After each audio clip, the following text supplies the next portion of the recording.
This is an explanation of the tennis scores scheduling system. This is the complex schedule system. This is admin, team leagues, schedules, complex schedules.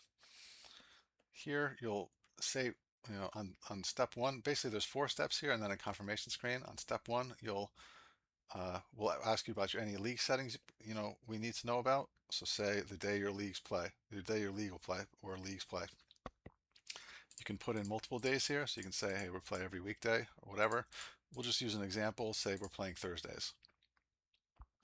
If the league has a blackout date, say we're running June to August, we decide July 2nd, we have a blackout date. You can do that. You can also black out the entire week. So say, we're playing Monday, Tuesday, Wednesday. For the week of July 2nd, we just want to not play any matches for that week. The system will create bias for every division that week. These on this league settings, this affects all of the divisions. And then there's a league-wide start time. You can assign start times on a per team basis, or you can set a common time for start time for all teams. Say the league generally plays at 1 p.m. You would just assign that and go to step 2. Here's the divisions. Group A Division 1, this is playing 9 lines. Division's playing June 25th to August 27th. Say we want to skip July 30th for this division. We would put that in as a buy date. You can add additional buy dates on each line.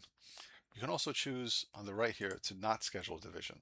So you just click do not schedule this division and it will be excluded from scheduling.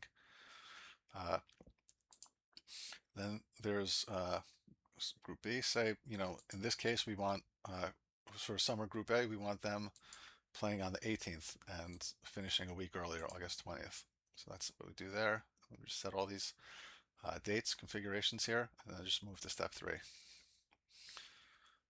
Here we would lay out how many courts are available. And these are not necessarily how many courts physically that the club has, but how many, really this is multiples of the lines being played. So each one of our divisions here is playing 9 lines. So in this step, if we want to say that, hey, this high school can play 2 matches at any given time, we would you'd have to logically, extrapolate 9 plus the 2 match or times two matches, then it's 18 courts. So there might not be physically 18 courts available, but they can, through stagger times or what have you, host 2 matches at a given time, at any given time on a Thursday. Then you would say 18 courts are available. And then you can put any exceptions to that rule here, below it, add in exceptions. You would just say, okay, June 25th, there's going to be 0 matches available. There's construction that day. So this location can't host any matches on June 25th. And you can just fill out, as many exceptions as you need. Say, the next one, since each division is playing 9 lines, we're just saying, hey, there's 9 courts available here, so just one match can be, one match can be hosted at any given time. At Siena, say there's 27 courts available. That means, really what that means in our system is that 3 matches can be hosted at any given time on a Thursday. So we would just kind of continue filling this step out. Step 4 is the start times for all the teams. Say in Group A Division 1, that's all being played at 1 p.m. This looks good. Group A Summer A, you might want to say, okay, this team's starting at 2, this team's starting at 2:30. Not every team's starting at the same time, so and this affects only the home matches for the team. So if the Road Warriors are playing 4:30 home matches, you would just say they're playing 4:30 home matches. For every one of their home matches, 4:30 p.m.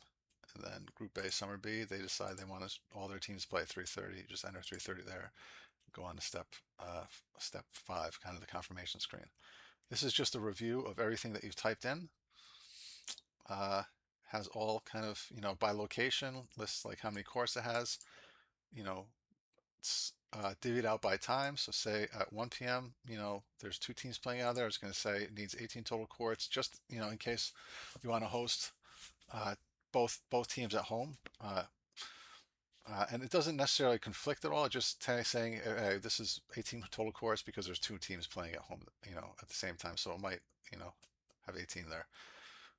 Team start times. And then at the bottom, you just confirm that these are the final settings for all the divisions being scheduled.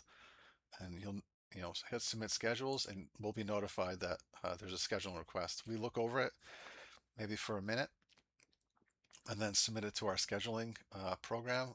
And generally, if you submit these throughout the workday, if it's not too late in the afternoon, we can get you schedules or at least some results, or just let you know, hey, it's not going to work because of this within an hour or two.